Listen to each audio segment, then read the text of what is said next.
All right, so I told you guys we would tell you the RV story in a separate video. So this is the RV story if you want to hear it. So are you going to start or do you want me to start? All right.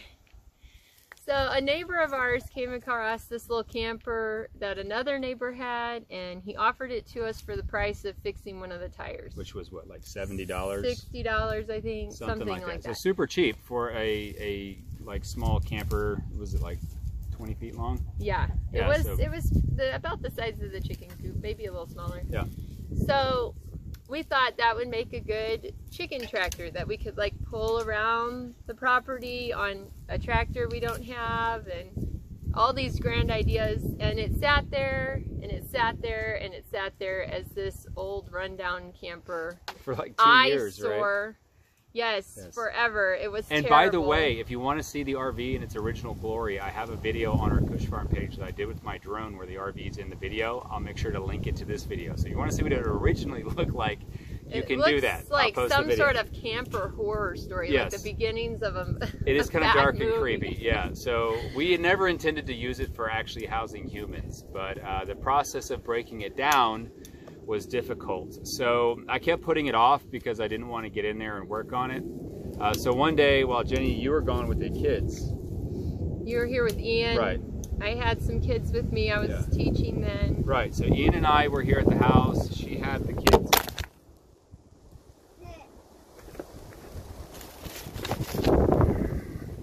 Technical malfunction. Hold on. Hold on.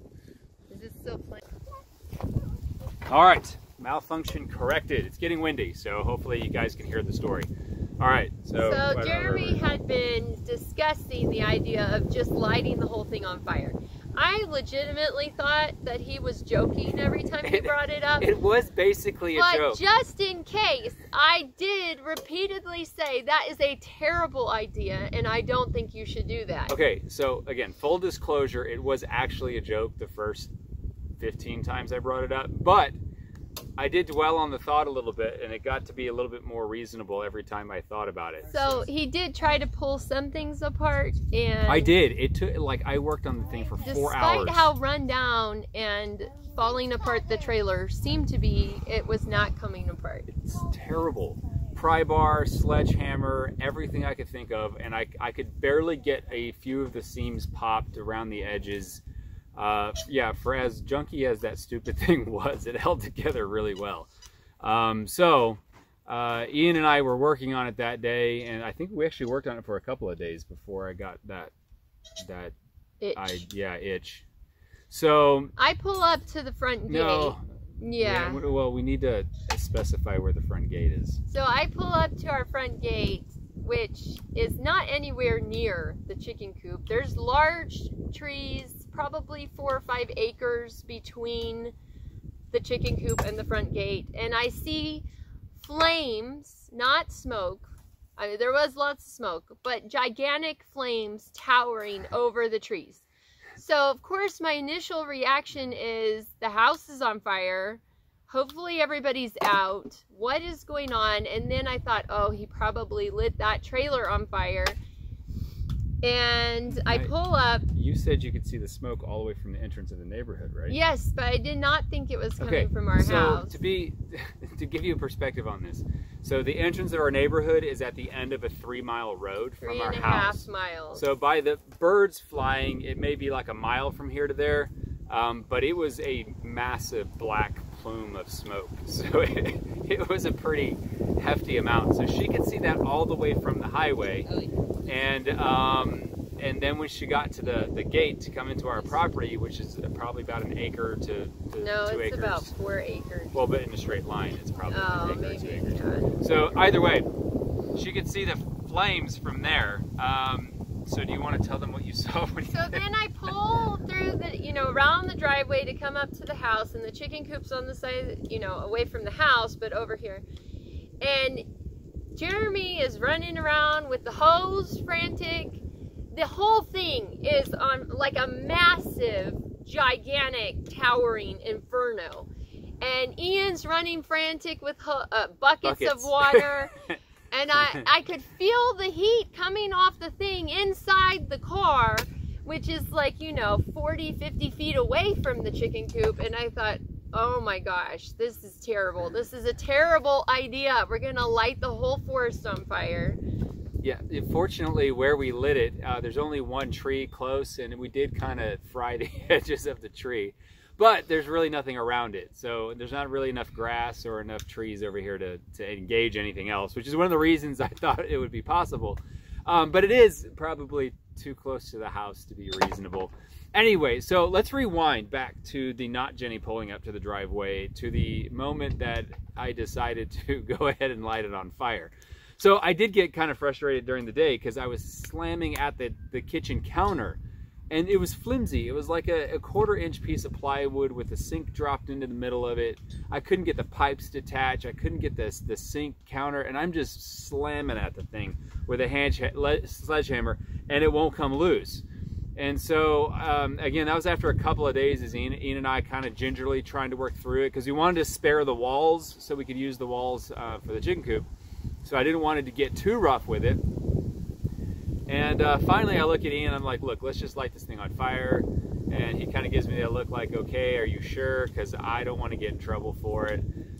So I went ahead, I told him to go get the gasoline.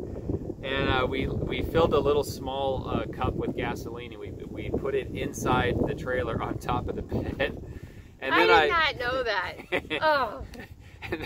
And then I sprinkled some gasoline across the floor from the cup to the door. And and then I think we lit a piece of paper or something, right? You threw it in there, and yeah. the flame started spewing out of the door. So yeah. then you shut the door, yeah. and then it started yeah. filling up with smoke, and then all of a sudden all the windows. Yeah. So. Then the window shattered. Oh, wait, hold on. They can't hear that part. I'm gonna have to re-say it.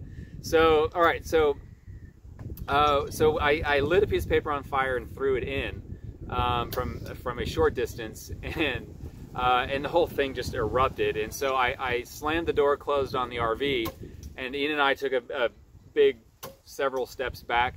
And so the entire thing is like filling with this black smoke because it's completely closed in. And then all of a sudden the windows just like blow out. The door starts turning black. It was a metal door. You could see the flames like erupting in, and eventually the whole thing just lights up. The windows are melting. The glass itself is melting. The window frames, the metal is melting. And it just starts going crazy. So I look at Ian and I'm like, I think maybe this is too big. So we grab the hose and we pull it over. But at the time, the hose is over at the barn. And I think we only had 1 or 2 hoses, and they were relatively short. Yeah. So they didn't quite reach all the way to the RV, which obviously isn't helpful. So we had to start filling up buckets. So I was soaking the ground around it, and Ian was soaking up buckets and throwing it into the bottom part of the fire just to kind of cool it down a little bit. So she comes home about in the middle of it. I think it had been burning for about an hour. I was really expecting it to be done by then, but it wasn't.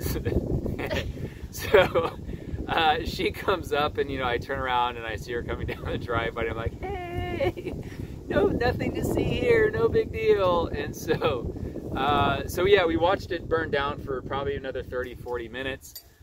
And then it was your grandmother's birthday that day. And we were going to do a family video, because we almost always did family videos to say happy birthday to our relatives, and we would send it to them on Facebook or on email. And so I had the idea, hey, let's set up a bunch of chairs in the driveway and record the video with the fire in the background like we don't know what's going on, and then just kind of let it go. But then she vetoed my idea. We opted not to do that idea. So... And hence we are still, and we've picked up, I don't even know how much debris from that fire, metal and glass. The toilet blew up. We're picking up pieces of porcelain from the toilet because it literally blew up. We're still digging out and finding more and more glass and metal, but most of it is smaller now. Yes, it was pretty epic. So yeah, the reason why we're sifting all of the debris in our makeshift sifter is because the glass and the metal that melted through, there's a lot of it still down there, so we're doing better about getting it all cleaned up now. At the end of it, it all burned down, and she's like, it's a huge mess. I'm like, no, it's just all in a pile right on top of the RV. So then naturally, of course, the animals start jumping in it and chickens are scratching around in it. And it had shattered. It was not all just. Yeah, no, yeah, it was a mess. The floor was actually metal. It was a big pile of sheet metal, so we had to peel that off. While we were cleaning that up, there was actually a baby rattlesnake underneath that, so that was exciting. So we had to get all the way down to the frame, just the metal frame, and rebuild the entire thing. So everything that you see in there now is all fresh build off of the basic frame. And if we go, you can actually see it. Let me just show you, because it's kind of funny. The tires, if you see the tires are still there, but they melted. So that just kind of gives you an idea of how hot the whole thing was. So that's the end of our story about the RV, but that's why we're having to sift through everything to get it all cleaned up. So there you go. That's the story. And now you know.